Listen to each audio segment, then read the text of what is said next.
கர்த்தருடைய நாமம் மகிமைப்படுவதாக. கர்த்தருடைய கிருபையினாலே எபிரேய நிருபத்தினுடைய 12ஆம் அதிகாரத்தினுடைய முதல் 3 வசனங்களை நாம் வாசித்தோம்.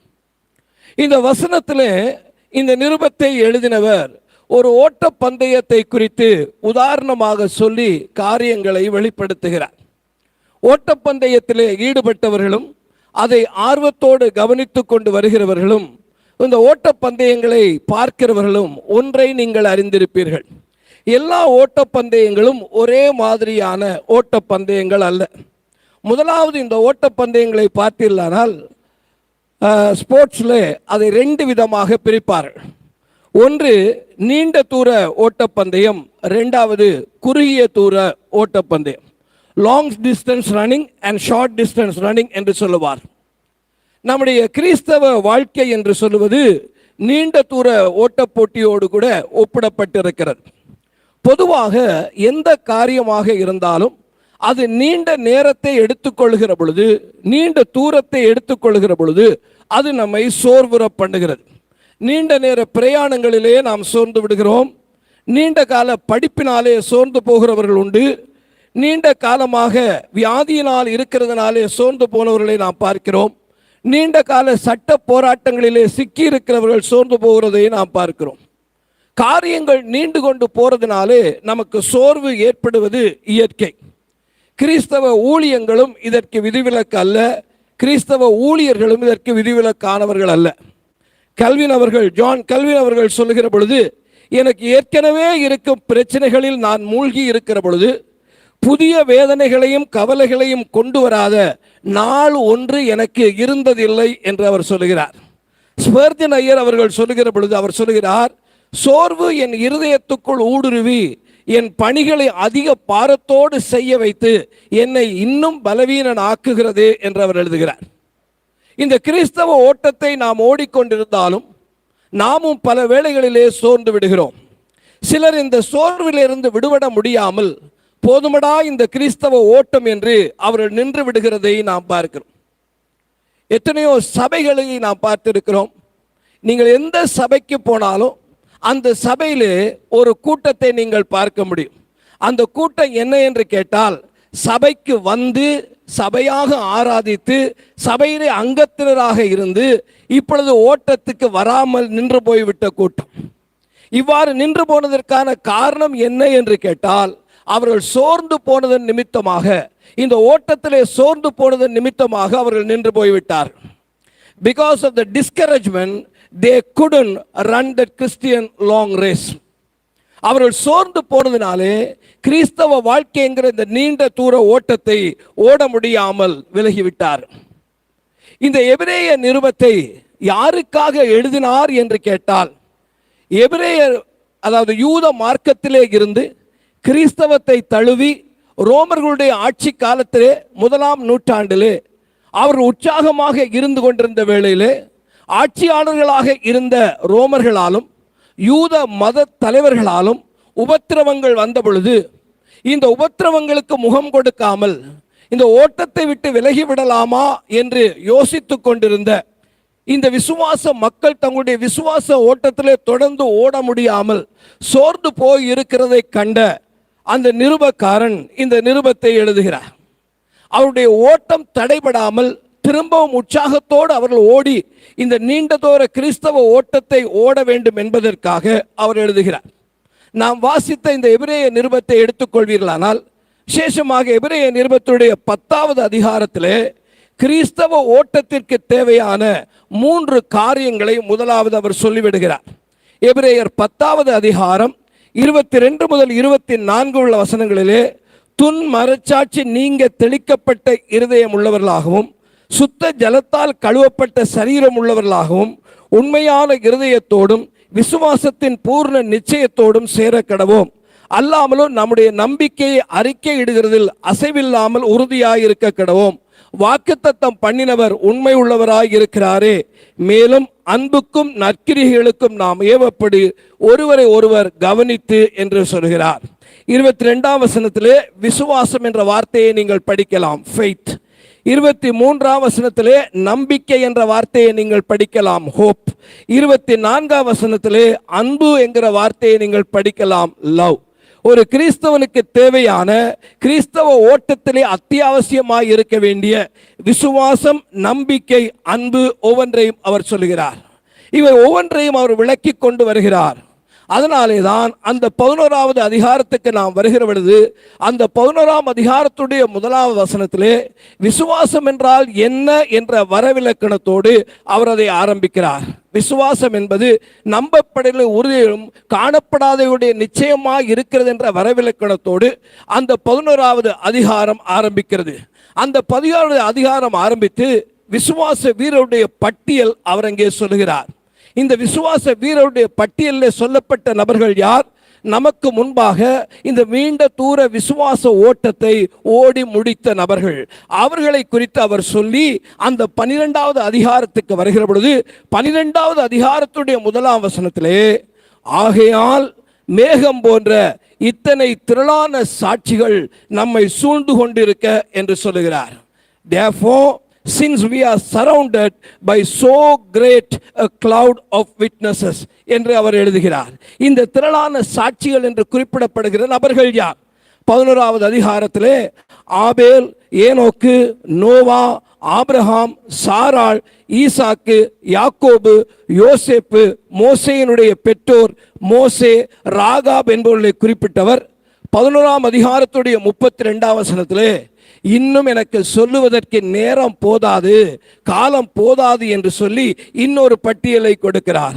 கிதியோன், பாராக், சிம்சோன், எப்தா, தாவீது, சாமுவேல் என்பவர்களையும் தீர்க்கதரிசிகளையும் குறித்து விவரம் சொல்ல வேண்டுமானால் காலம் போதாது என்று சொல்லி இவர்கள் எல்லோரும் விசுவாசத்தினுடைய ஓட்டத்திலே நற்சாட்சி பெற்ற ஜனங்கள் என்று எழுதுகிறார்.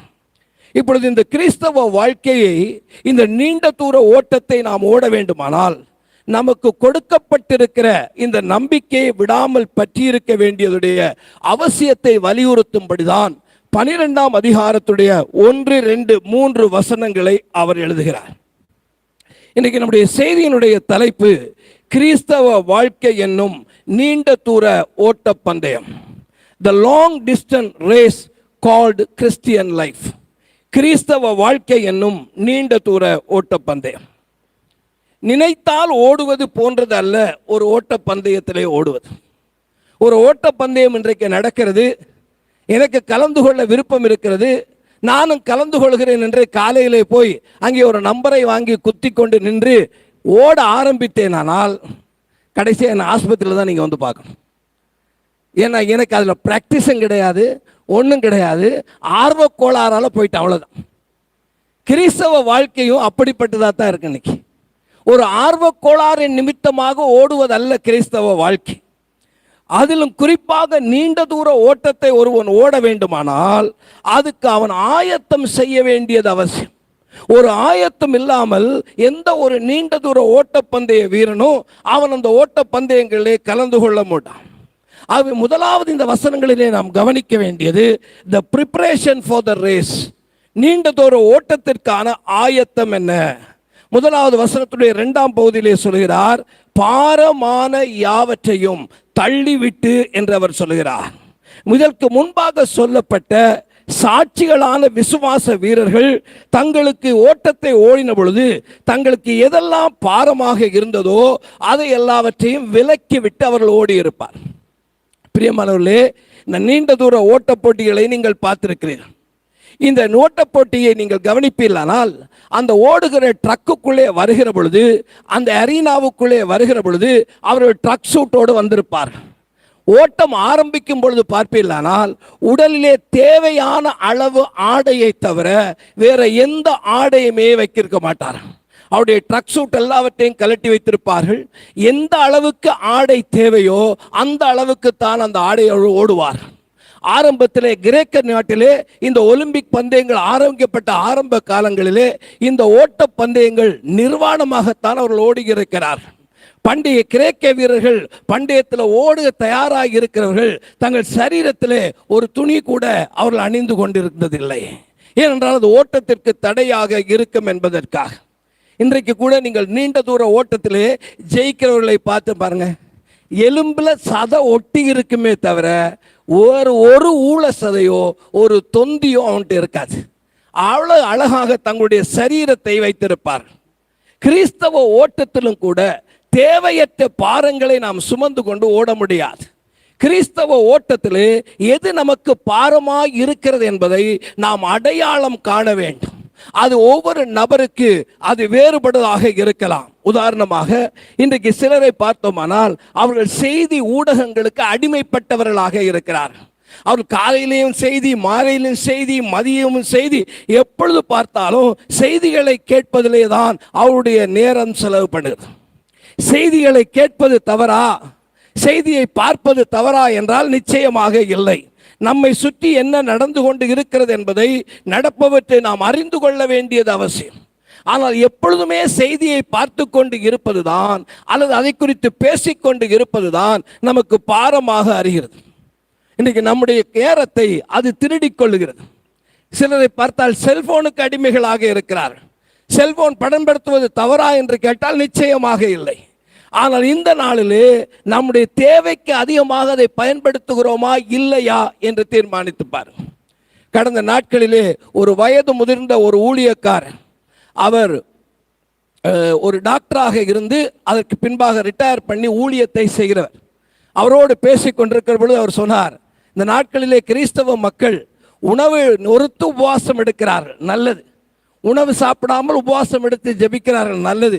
அதே போல செல்போன் உபவாசம்னு ஒன்று உங்கள் சபைகளில் அறிவித்து எடுக்க முடியுமா பாருங்கன்னு சொன்னார். நிச்சயமாக இன்றைக்கு அது தேவையாக இருக்கிறதை நாம் பார்க்கிறோம். பிரியமானவர்களே, நமக்கு பாரமாக இருக்கிறவற்றை இன்றைக்கு தள்ளிவிட முடிகிறதா? ஓய்வு நேரம் நமக்கு அவசியம். நம்மை புத்துணர்வு ஊட்டிக்கொள்ள நிகழ்ச்சிகள் அவசியம், பொழுதுபோக்கு நிகழ்ச்சிகள் அவசியம். ஆனால் இவையெல்லாம் அளவோடு இருக்கிற வரையிலே பிரச்சனை இல்லை. இன்னைக்கு 24 மணி நேரமும் பொழுதுபோக்கு அம்சங்களும் பொழுதுபோக்கு நிகழ்ச்சிகளும் நிறைந்தவராக நம்ம இருக்கிறோம். இதன் முடிவு என்ன? வேதத்தை தியானிக்கவும், வேதத்தை வாசிக்கவும், தேவனை நோக்கி ஜெபிக்கவும் இன்றைக்கு நமக்கு நேரம் இல்லை. இந்த நேரங்களை எல்லாம் நியூஸ் மீடியாக்களும் செல்போன்களும் ரெக்ரியேஷனல் காரியங்களும் திருடிக் கொண்டிருக்கிறதை நாம் பார்க்கிறோம். பிரியமானவர்களே, சில காரியங்கள் தவறல்ல, ஆனால் அது அளவுக்கு அதிகமாக போகிற பொழுது நம்முடைய வாழ்க்கையிலே அது பாரமாக மாறுகிறது. அப்போஸ்தலனாகிய பவுல் கொரிந்தியர் நிருபத்திலே சொல்கிறார், 1 கொரிந்தியர் 6ஆம் அதிகாரத்துடைய 12ஆம் வசனத்திலே, எல்லாவற்றையும் அனுபவிக்க எனக்கு அதிகாரம் உண்டு, ஆகிலும் எல்லாம் தகுதியாய். எல்லாவற்றையும் அனுபவிக்க எனக்கு அதிகாரம் உண்டு, ஆகிலும் நான் ஒன்றுக்கும் அடிமைப்பட மாட்டேன் என்று எழுதுகிறார். அதே கொரிந்தியர் நிருபம் 10ஆம் அதிகாரத்துடைய 23ஆம் வசனத்திலே, 1 கொரிந்தியர் 10:23, எல்லாவற்றையும் அனுபவிக்க எனக்கு அதிகாரம் உண்டு, ஆகிலும் எல்லாம் தகுதியாயிராது, எல்லாவற்றையும் எனக்கு அதிகரிக்க அதிகாரம் உண்டு, ஆனால் எல்லாம் பக்தி விருத்தியை உண்டாக்காது என்று எழுதுகிறார். நீண்ட தூர ஓட்டத்தை, கிறிஸ்தவ ஓட்டத்தை ஓட வேண்டுமானால் உங்களுடைய ஓட்டத்தை தடுக்கிற பாரமான காரியம் எது என்று கண்டுபிடித்து அதிலிருந்து நீங்கள் விலக வேண்டும். இரண்டாவதாக நீங்கள் பார்ப்பீர்களானால் அங்கே சொல்லப்பட்ட வசனம், நம்மை சுற்றி நெருங்கி நிற்கிற பாவத்தை தள்ளிவிட்டு. இரண்டாவதாக, freeing yourself from the sins and obstructs the race. பாவம் எப்படி உங்களை தடுக்கிறது? ஓட்டத்தை தடை செய்கிற பாவத்தை நீங்கள் விலக்க வேண்டும். முதலிலே சொன்ன பாரமான காரியம் வெளியே தெரிகிற காரியம். இரண்டாவதாக இங்கே பேசப்படுகிற பாவம் என்ற காரியம் அது உள்ளே நம்முடைய சிந்தனையிலே இருக்கிற காரியம். மத்தேயு 5ஆம் அதிகாரம் 27-28 வசனத்திலே ஆண்டவராகிய இயேசு சொல்கிறார், விபச்சாரம் செய்யாதிருப்பாயா என்று பூர்வத்தாருக்கு உரைக்கப்பட்டது என்று கேள்விப்பட்டிருக்கிறீர்கள். நான் உங்களுக்கு சொல்கிறேன், ஒரு ஸ்திரீயை இச்சையோடு பார்க்கிற எவனும் தன் இருதயத்திலே அவளோடு விபச்சாரம் செய்தாயிற்று. நீண்ட தூர ஓட்டத்திற்கு நம்முடைய சிந்தனை ரொம்ப முக்கியம். நம்முடைய சிந்தனைகளிலே நாம் பாவம் செய்து விட முடியும். நம்முடைய மனநிலை இன்றைக்கு எப்படி இருக்கிறது? மார்க்கு 7ஆம் அதிகாரம் 20-23 வரை உள்ள வசனங்களை கவனிப்பீர்களானால், மனுஷனுக்குள்ளே இருந்து புறப்படுகிறதே மனுஷனை தீட்டுப்படுத்தும். எப்படி எனில், மனுஷருடைய இருதயத்துக்குள் இருந்து பொல்லாத சிந்தனைகளும், விபச்சாரங்களும், வேசித்தனங்களும், கொலைபாதகங்களும், களவுகளும், பொருளாசைகளும், துஷ்டத்தனங்களும், கபடும், காமவிகாரமும், வன்கண்ணும், தூஷணமும், பெருமையும், மதிகேடும் புறப்பட்டு வரும். பொல்லாங்கவர்கள் இவைகளெல்லாம் உள்ளத்தில் இருந்து புறப்பட்டு மனுஷனை தீட்டுப்படுத்தும் என்று தேவனாகிய சொன்னார். நம்முடைய நீண்ட தூர ஓட்டப்பட்டதற்கு சரீரத்தினுடைய ஆயத்தம் மாத்திரமல்ல, மனதினுடைய ஆயத்தமும் முக்கியமாக இருக்கிறதை போல பாவம் என்கிற இந்த காரியம் நம்முடைய கிறிஸ்தவ ஓட்டத்தினுடைய நீண்ட தூர ஓட்டத்தினுடைய நோக்கத்தை அதை சிதைத்துவிடும். பரிசுத்தமாய் ஓட வேண்டிய ஓட்டத்தை நாம் ஓடிவிட முடியாதபடிக்கு அது இடையூறு செய்யும். பாவம் இச்சை என்கிற அளவிலே இருக்கும் பொழுது, அதை சிறியதாக இருக்கும் பொழுது அதை நாம் கவனித்து அது விலக்கி விடாமல் போவோமானால் அந்த பாவத்திலிருந்து நாம் விடுதலை விட முடியாதபடி, நம்முடைய ஓட்டத்தை சிதைத்து விடும்படி அந்த பாவமே பெரிதாக மாறிவிடும் என்பதை நாம் அறிய வேண்டும். யாக்கோபு 1 அதிகாரம் 14-15 வசனத்திலே, அவனவன் தன் சுய இச்சையினாலே இழுக்கப்பட்டு சிக்குண்டு சோதிக்கப்படுகிறான், பின்பு இச்சையானது கற்பம் தரித்து மரணத்தை பிறப்பிக்கப்படும். பிரியமானவர்களே, நாம் ரட்சிக்கப்பட்ட ஜனங்கள், ரட்சிக்கப்பட்ட பின்பும் நம்மாலே பாவம் செய்ய முடியும். பாவம் செய்து கொண்டு இருக்கிறோம் என்பது மறுக்கப்பட முடியாத ஒரு உண்மைதான். அதனால தான் அப்போஸ்தலனாகிய பவுல் ரோமருக்கு எழுதும் பொழுது சொல்கிறார், ரோமர் 7 அதிகாரம் 18 வசனம் 20 வசனம் வரையிலே, அதப்படி எனில் என்னிடத்தில், அதாவது என் மாம்சத்திலே நன்மை வாசமாய் இருக்கிறதில்லை என்று நான் அறிந்திருக்கிறேன். நன்மை செய்ய வேண்டும் என்ற விருப்பம் என்னிடத்தில் இருக்கிறது, நன்மை செய்வதோ என்னிடத்தில் இல்லை. ஆதலால் நான் விரும்புகிற நன்மையை செய்யாமல் விரும்பாத தீமையையே செய்கிறேன். அந்தப்படி நான் விரும்பாததை செய்தால் நான் அல்ல, எனக்குள்ளே வாசமாயிருக்கிற பாவமே அப்படி செய்கிறது. கிறிஸ்தவ ஓட்டத்தை கெடுக்கிறது எது? இந்த நீண்ட தூர ஓட்டத்தை கெடுக்கிறது எது? நமக்கு உள்ளே வாசமாயிருக்கிற ஒரு பாவம். பிரியமானவர்களே, இந்த நீண்ட தூர ஓட்டத்தை ஓடுவதற்கு எனக்குள்ளே இருக்கிற பாவம் தடையாய் இருக்கிறது என்பதை இன்றைக்கு நான் உணர்ந்திருக்கிறேனா?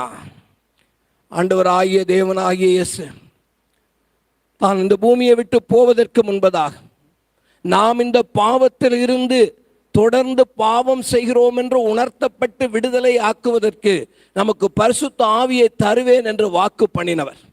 யோவான் 16 அதிகாரம் 7-8 வசனங்களிலே, நான் உங்களுக்கு உண்மையை சொல்லுகிறேன், நான் போகிறது உங்களுக்கு பிரயோஜனமாயிருக்கும். நான் போகாதிருந்தால் தேற்றரவாளன் உங்களிடத்தில் வருவார். நான் போவேனே ஆகில் அவரை உங்களிடத்திற்கு அனுப்புவேன்.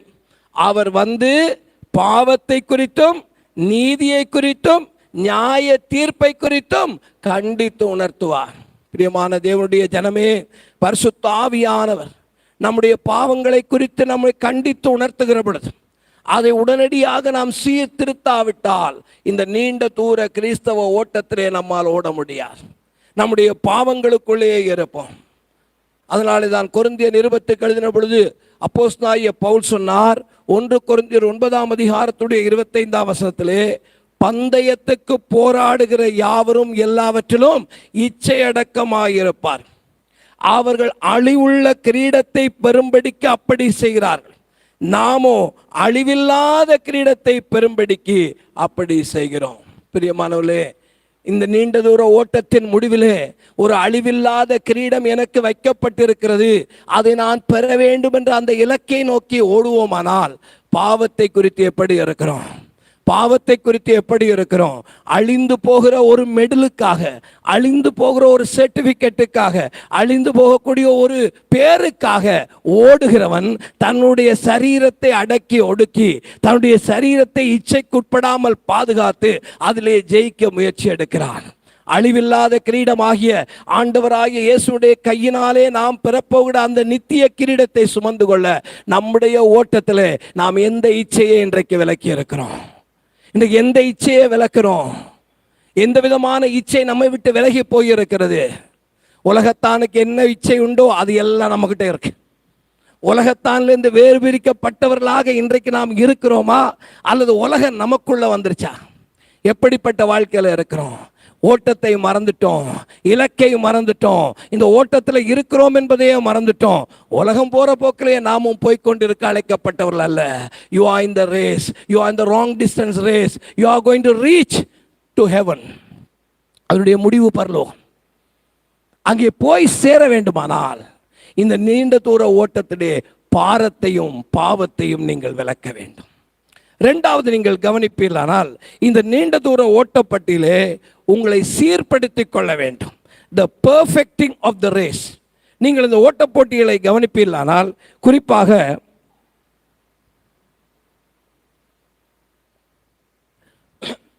குறிப்பாக 10,000 மீட்டர் ஓட்டத்தை எடுத்துக்கொள்ளுங்கள். இந்த 10,000 மீட்டர் ஓட்டப்போட்டியை நீங்கள் கவனிப்பீர்களானால் 400 மீட்டர் அளவுள்ள சுற்றிலே 25 முறை ஓடினால்தான் இந்த 10,000 மீட்டர் ஓட்டத்தை அவன் ஓட முடியும். அதாவது இந்த 10,000 மீட்டரை அவன் ஓடுவதற்கு he has to run 25 laps ஓட வேண்டும். இந்த ஓட்டப்பந்தயை ஓடுகிற ஒரு வீரன் அவன் எப்பொழுதுமே ஓடுகிற வேளையிலே தன்னை சீர்படுத்திக் கொள்வான். எப்படி அவன் சீர்படுத்திக் கொள்வான்?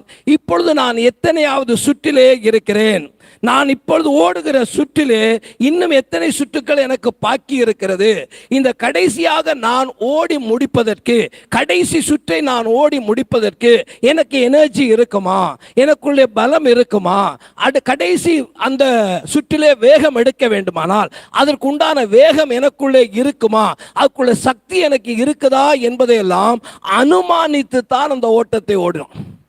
இது ஒன்றும் 100 மீட்டர்ஸ் டேஷ் இல்லை, தொடங்கினோன்னு முடிஞ்சதுன்னு சொல்வதற்கு. அவன் 25 லேப்ஸ் ஓடணும். அவனுடைய ஓட்டத்துடைய ஆரம்பத்திலிருந்து ஒவ்வொன்றாக அவன் பார்த்து, நான் இப்பொழுது எத்தனையாவது சுற்றிலே இருக்கிறேன், இன்னும் பாக்கி இருக்கிற சுற்றுக்கள் எத்தனை உண்டு, இதையெல்லாம் கவனித்து தான் ஒரு நீண்ட தூர ஓட்டக்காரன் ஓடுவான். இங்கே வேத வசனமும் அதைத்தான் நமக்கு சொல்லுகிறது. First focusing on the starting and finishing line. உன்னுடைய தொடக்கத்தையும் முடிவையும் நீ கவனி, ஆரம்ப கோட்டையும் முடிவு கோட்டையும் நீ கவனிக்க வேண்டும். வசனம் சொல்லுகிறது, விசுவாசத்தை துவக்குகிறவரும் முடிக்கிறவருமாயிருக்கிற இயேசுவை நோக்கி. ஒரு நீண்ட தூர ஓட்டப்பந்தய வீரன் தன்னுடைய ஓட்டத்துடைய முடிவு கோட்டையும் முதல் கோட்டையும், அதாவது ஆரம்ப கோட்டையும் குறித்து கவனத்திலே இருப்பான். எந்த ஒரு நீண்ட தூர ஓட்டப்பந்தய வீரனை எடுத்து பார்த்தாலும் ஆரம்ப கோட்டத்துக்கு ரொம்ப தள்ளி இருந்து தன்னுடைய ஓட்டத்தை அவன் ஆரம்பிக்க மாட்டான். எவ்வளவு தூரம் ஆரம்ப கோட்டுக்கு நெருங்கி நிற்க முடியுமோ அவ்வளவு தூரம் நெருங்கி நின்றுதான் அவனுடைய ஓட்டத்தை ஆரம்பிப்பான்.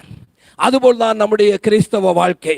நம்முடைய கிறிஸ்தவ வாழ்க்கையிலே நாம் தொடக்கமாகிய இயேசுவோடு நெருங்கி நிற்கிற காரியத்திலே கவனம் வைக்காமல் இருப்போமானால், எல்லோரும் ஓடுகிறார்கள், நானும் ஓடுகிறேன், எனக்கும் கிறிஸ்தவன் என்று பேர் இருக்கிறது, ஞாயிறானால் நான் ஆலயத்துக்கு போய்விடுவேன், ஆலயத்தோடும் எனக்கு தொடர்பு இருக்கிறது என்பதல்ல கிறிஸ்தவ ஓட்டம்.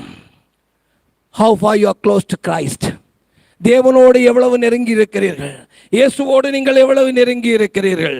ஆண்டவராக இயேசு யோவான் 14:6 சொல்கிறார், அதற்கு இயேசு, நானே வழியும் சத்தியனும் ஜீவனுமாய் இருக்கிறேன், என்னை இல்லாமல் ஒருவனும் பிதாவிடத்திலே வரான் என்று சொன்னார். இயேசுவோடு உனக்குள்ள நெருக்கம் இன்றைக்கு எப்படி இருக்கிறது? கிறிஸ்தவன் என்று பேர் இருக்கிறதுனாலே நீ இயேசுவோடு நெருங்கி விட்டாயா? What is your personal experience with God, with Jesus? Are you so close to him?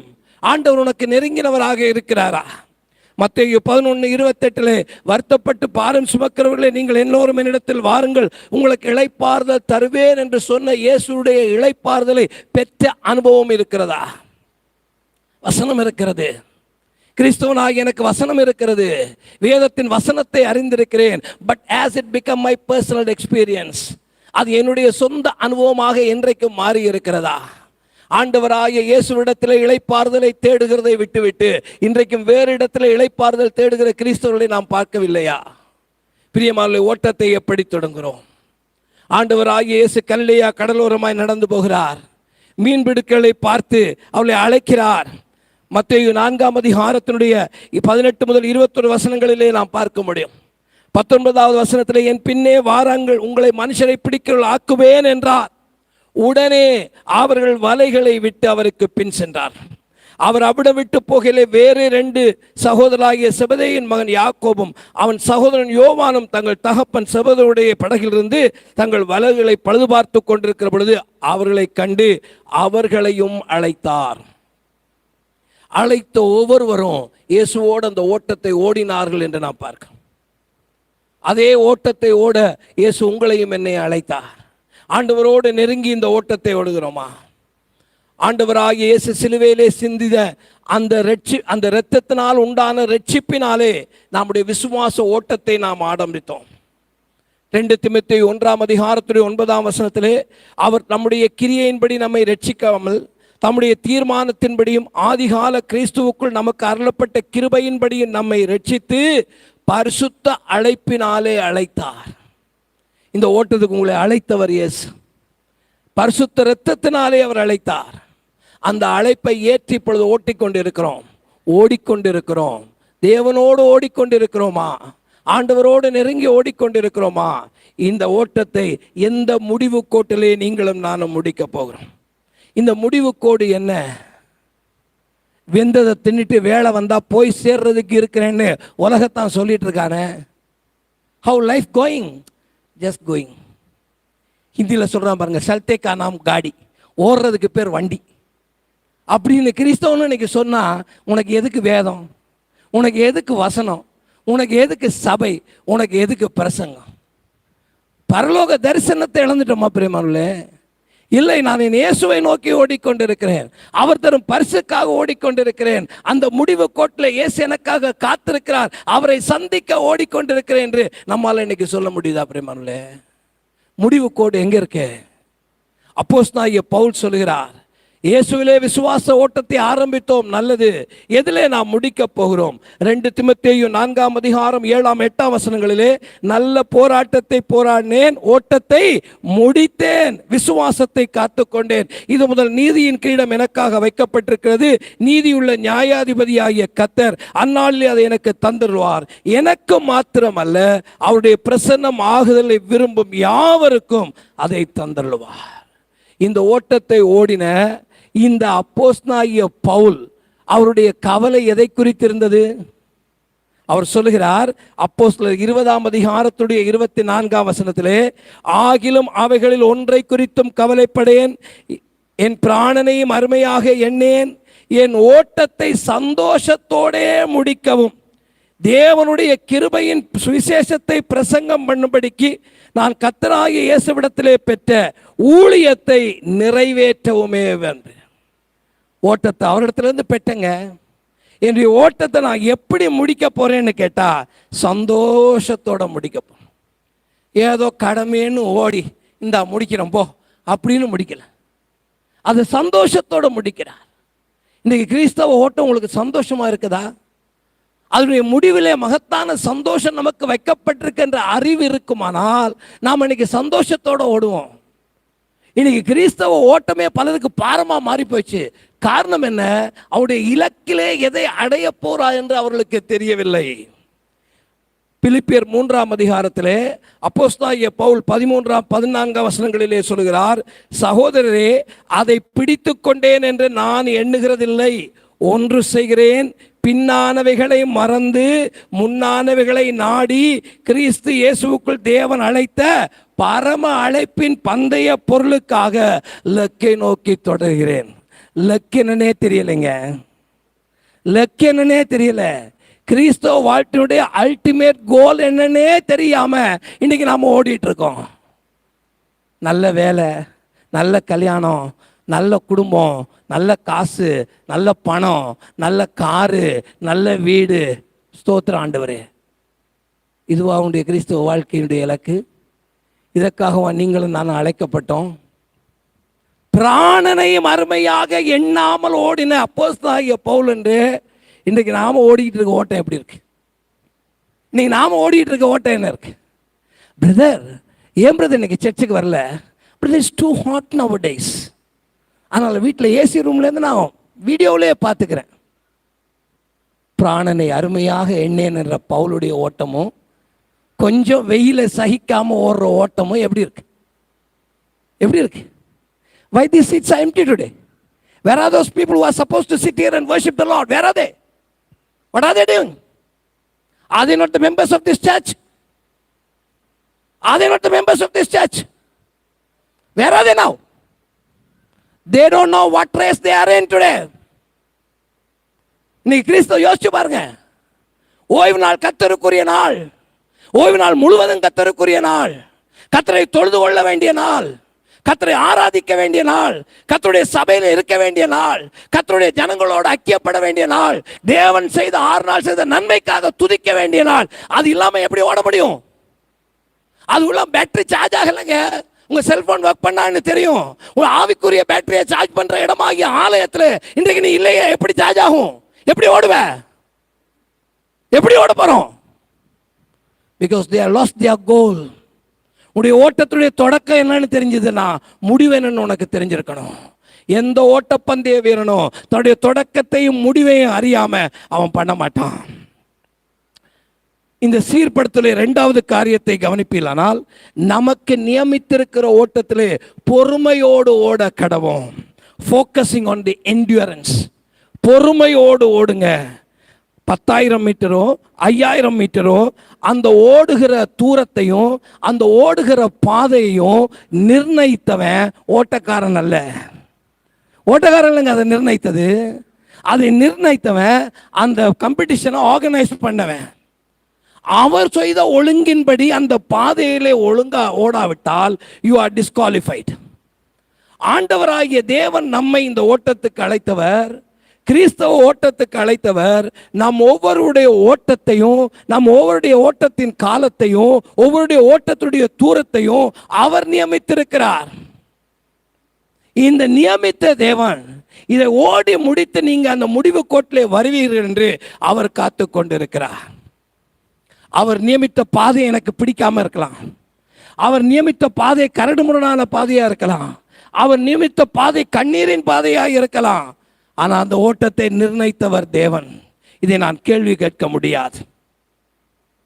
பிரசங்கியின் புஸ்தகம் 7ஆம் அதிகாரம் 8ஆம் வசனத்திலே ஒரு காரியத்தின் துவக்கத்தை பார்க்கலாம் அதன் முடிவு நல்லது. பெருமை உள்ளவனை பார்க்கலாம் பொறுமை உள்ளவன். பல வேளையில் பொறுமை இழந்ததுனால இன்னைக்கு அந்த ஓட்டத்தை ஓடலை. பொறுமை இழந்ததுனால கிறிஸ்தவ ஓட்டத்தை விட்டாச்சு. கிறிஸ்தவ ஓட்டத்தை ஏன் விட்டாங்க? கொஞ்சம் பொறுமை இழந்துட்டோம். வாசிங்க, கொலோசியர் 3ஆம் அதிகாரம் 12ஆம் வசனத்திலே அப்போஸ்தலனாகிய பவுல் சொல்கிறார், ஆகையால் நீங்கள் தேவனால் தெரிந்து கொள்ளப்பட்ட பரிசுத்தரும் பிரியருமாய் உருக்கமான இரக்கத்தையும் தயவையும் மனத்தாழ்மையும் சாந்தத்தையும் நீடிய பொறுமையும் தரித்து கொண்டு. பொறுமை இல்லாட்டி இந்த ஓட்டத்தை ஓட முடியாதுங்க. நீண்ட பொறுமையோடு ஓட வேண்டும். அப்போஸ்தலனாகிய பவுல் இயேசுவினாலே இந்த ஓட்டத்துக்கு அழைக்கப்பட்டவர். இந்த ஓட்டத்தை குறித்து, தன்னுடைய ஊழியத்தை குறித்து கொரிந்திய சபையாருக்கு எழுத பொழுது சொல்லுகிறபடி 2 கொரிந்தியர் 6ஆம் அதிகாரம் 3ஆம் வசனத்திலே, இந்த ஊழியம் குற்றப்படாதபடிக்கு நாங்கள் யாதொன்றிலும் இடரல் உண்டாக்காமல் எல்லா விதத்திலும் எங்களை தேவனுடைய ஊழியக்காரராக விளங்க பண்ணுகிறோம். எப்படிங்க தேவனுடைய ஊழியக்காரராக விளங்க பண்ணுகிறோம்? அதை 6ஆம் வசனத்திலே சொல்லுகிறார். 6ஆம் அதிகாரம் 2 கொரிந்தியர் 6:4 சொல்லுகிறார், மிகுந்த பொறுமையினால். ஃபர்ஸ்ட் என்னமா? மிகுந்த பொறுமை. இந்த கிறிஸ்தவ ஓட்டத்தில் நமக்கு தேவை மிகுந்த பொறுமையோடு நாம் ஓட வேண்டும். பிரியமானவர்களே, கிறிஸ்தவ ஓட்டத்திலே நாம் நம்மை சீர்படுத்தி கொண்டு ஓட வேண்டும். தொடக்க கோட்டையும் முடிவு கோட்டையும் அறிய வேண்டும். பொறுமையோடு இந்த ஓட்டத்தை ஓட வேண்டும். கடைசியாக, எந்த ஒரு ஓட்டப்பந்தய வீரனும் தனக்கு முன்னாடி இந்த ஓட்டத்தை ஓடினவர்கள் எப்படி ஓடினார்கள் என்று ஆராயாமல் அவன் ஓட மாட்டான். The pioneer of the race, நமக்கு முன்பாக இந்த ஓட்டத்தை ஓடினார். உதாரணமாக 10,000 மீட்டர் ஓட்டப்போட்டியில் 25 சுற்று இருக்குமானால், தனக்கு முன்பாக நீங்கள் ஒலிம்பிக் பந்தயத்தில் கலந்து கொள்கிற பார்த்தீங்கன்னா, அவங்க ட்ராக்கில் ப்ராக்டிஸ் பண்ணுறது எவ்வளோ நேரமோ அதே மாதிரி வீடியோவுக்கு முன்னாடி இருந்து பழைய ரேசஸ் எல்லாம் போட்டு பார்ப்பாங்க. ஏன்னா இதற்கு முன்பாக வெற்றி பெற்றவர்கள் என்ன டெக்னிக்கை கையாண்டுட்டு இருக்காங்க, எப்படி நடந்து கொண்டு இருக்கிறார்கள், எத்தனை சுற்றுக்களை மிதமான வேகத்திலும் எத்தனை விதங்களை குறைவான வேகத்திலும் எத்தனை சுற்றுக்களை அதிவிரைவாகவும் ஓட்டி அவர்கள் வெற்றி பெற்றார்கள் என்பதை அவர்கள் கவனிப்பார். நம்முடைய கிறிஸ்தவ ஓட்டத்தில் நமக்கு முன்னோடியாக ஓடினவர் நம்முடைய ஆண்டவராக இயேசு கிறிஸ்து. எபிரேயருக்கு எழுதிய நிருபம் 6ஆம் அதிகாரத்துடைய 20ஆம் வசனம்.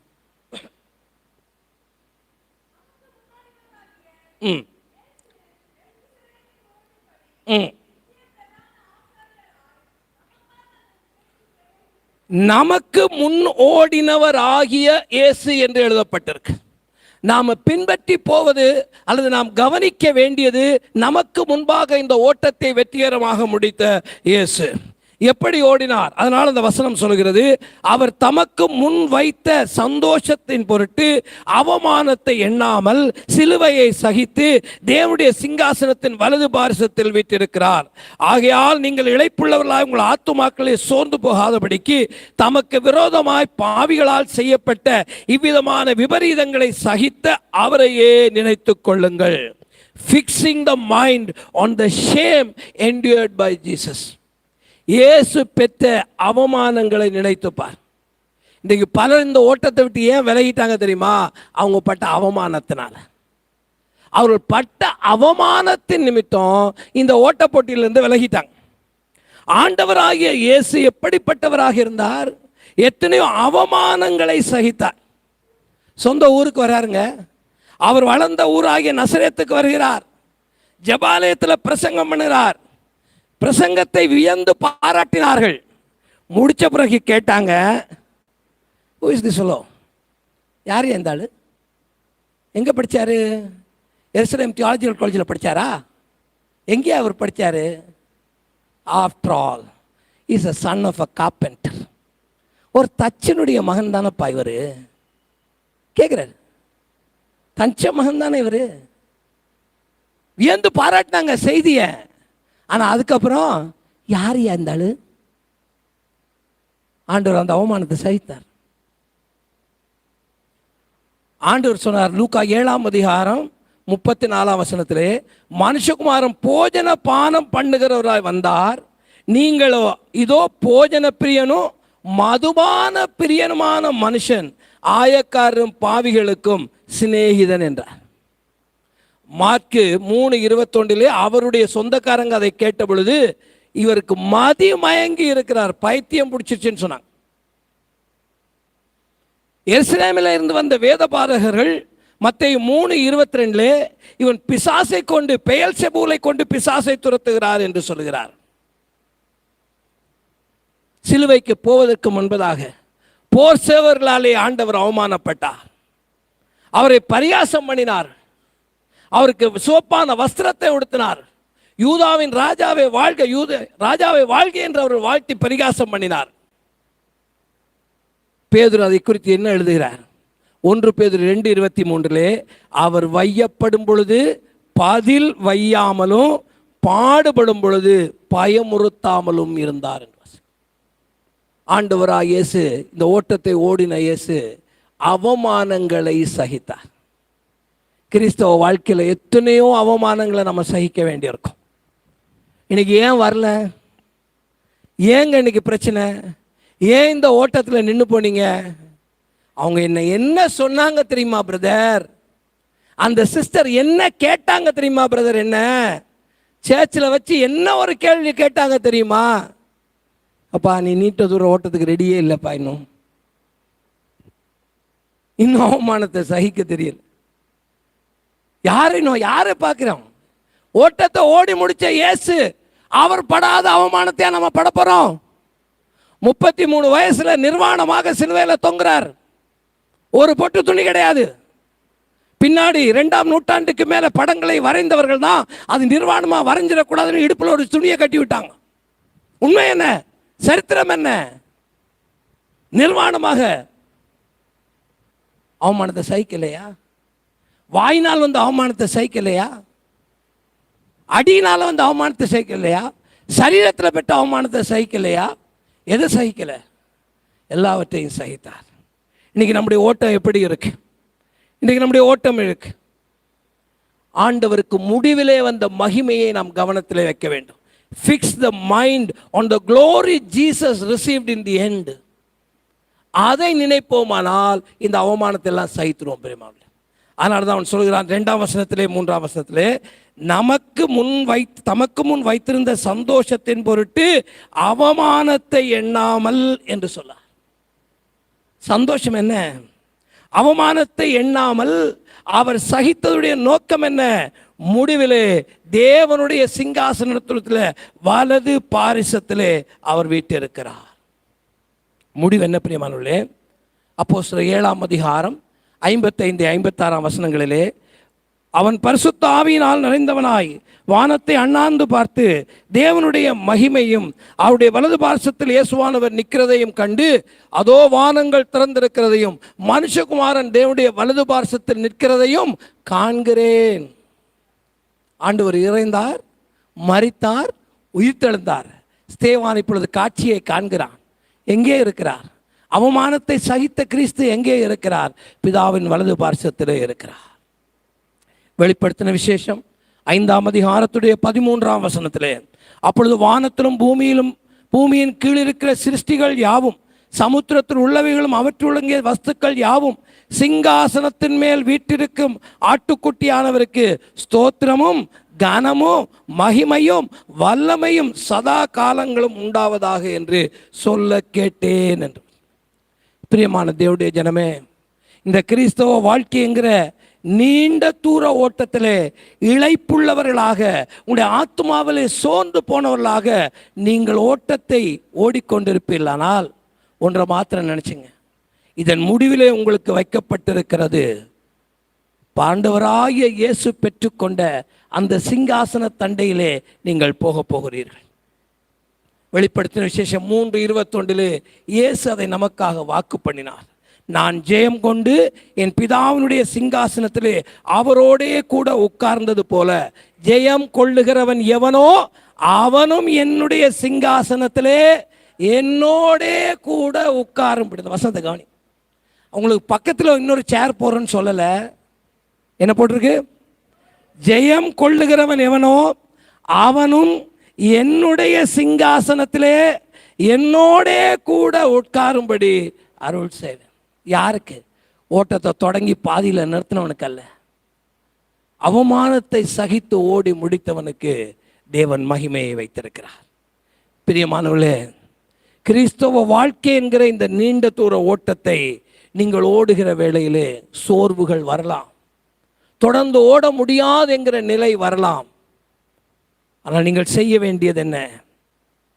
ஆண்டவராக இயேசு, இந்த ஓட்டத்தை முடித்த இயேசு நமக்காக காத்து கொண்டிருக்கிறார். நிச்சயமாய் என்ன வந்தாலும் சரி நான் ஓடி முடிப்பேன் என்ற தீர்மானத்தோடு நீங்கள் ஓடி முடிக்க வேண்டும். 3 காரியங்களை நாம் தியானித்தோம். ஓட்டத்திற்கான ஆயத்தம், ஓட்டத்திற்கான சீர்படுத்துதல், ஓட்டத்திற்கான முன்னோடி. ஓட்டத்திற்கான ஆயத்தம் என்ன? ஓட்டத்தை தடை செய்கிற பாரத்தையும் பாவத்தையும் நீ விலக்கிவிடு.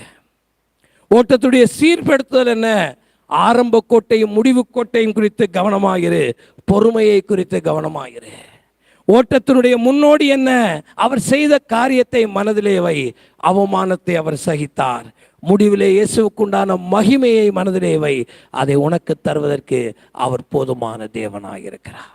பிரியமானவர்களே, இந்த நாளிலே நீண்ட தூர ஓட்டத்தில் இருக்கிறீங்க. It is not a short distance running. ஏமாந்து போக வேண்டாம். கிறிஸ்தவ வாழ்க்கை நாம் ஓட தொடங்கின வாழ்க்கை அல்ல, ஓடி முடிக்க வேண்டிய வாழ்க்கை. அவர் ஜீவ கிரீடத்தை எனக்காக வைத்துக்கொண்டு காத்து கொண்டிருக்கிற இயேசுவை நீ சந்திக்கும் வரைக்கும் நீ ஓடியாக வேண்டும். எந்த காரணம் கொண்டும் மனிதருடைய வார்த்தையினால சோர்ந்து போயிடாத, செய்கைகளினால சோர்ந்து போயிடாத. இதையெல்லாம் சகித்த இயேசுவை நோக்கி பார்ப்போமானால், என்றைக்கு அந்த முடிவுக்கோடாகிய இயேசுவை விட்டு நீங்க கண்ணை எடுக்கிறீங்களோ, இந்த இயேசுவோடு இந்த ஓட்டத்தை தொடங்கி அவரும் என்னோட கூட ஓடிக்கொண்டு வருகிறார் என்பதை நீங்கள் மறந்தீர்களானால் நிச்சயமா நீங்க ஓடி முடிக்க முடியாது. கண்களை மூடுவோம், தலைகளை தாழ்த்துவோம், ஜெபிப்போம். இரக்கமும் கிருபையும் உள்ள நல்ல ஆண்டவரே, உம்முடைய இரட்சிப்பை எங்களுக்கு அருளி இந்த கிறிஸ்துவம் என்கிற நீண்ட தூர ஓட்டத்திற்கு எங்களை அழைத்ததே உமக்கு நன்றி செலுத்துகிறோம். நீர் அழைக்காமல் இருந்திருப்பீரானால் இந்த ஓட்டத்துக்கு நாங்கள் வந்திருக்கவே முடியாது ஆண்டவரே. உம்முடைய அநாதி கிருபையினாலே இந்த உலகத்தில் எவ்வளவோ ஜனங்கள் இருந்த வரையிலும் நீர் எங்களை இந்த ஓட்டத்துக்கு என்று தெரிந்து கொண்டு உம்மை நோக்கி ஓடி வருவதற்கு நீர் பாராட்டின இந்த கிருபைக்காக ஸ்தோத்திரம். கர்த்தாவே, இந்த ஓட்டத்திலே எங்களுடைய பலத்தினால் எங்களால் ஓட முடியாது என்பதை நாங்கள் அறிந்திருக்கிறோம். பல வேளைகளிலே நாங்கள் சோர்ந்து போகிறோம். ஆத்துமாவிலே இளைப்புள்ளவர்களாய் மாறி போதும் எனக்கு இந்த ஓட்டம் நிறுத்தி விடலாமா என்று நாங்கள் நினைக்கிற வேளையிலெல்லாம் நீர் வார்த்தை அனுப்பி இந்த வார்த்தையினால் எங்களை பலப்படுத்தி தொடர்ந்து ஓடுவதற்கு எங்களுக்கு கொடுக்கிற பலத்துக்காக ஸ்தோத்திரம். கர்த்தாவே, நாங்கள் எங்கள் பாவங்களையும் எங்கள் பாரமான யாவற்றையும் நாங்கள் விலக்கிவிட்டு தோட்டத்தை தொடக்கிறோம் முடிவுமாகிய உம்மை நோக்கி பொறுமையோடே ஓடி வந்து நீர் எங்களுக்கு வைத்திருக்கிற அந்த இலக்கை அடைந்து நீர் எங்களுக்கு வைத்திருக்கிற அந்த கிரீடத்தை பெற எங்கள் ஒவ்வொருவருக்கும் கிருபை தாரும். பூர்ண கிருபை உண்டாயிருக்கட்டும். இயேசுவின் மூலமே ஜெபிக்கிறோம் ஜீவுள்ள நல்ல பிதாவே, ஆமென்.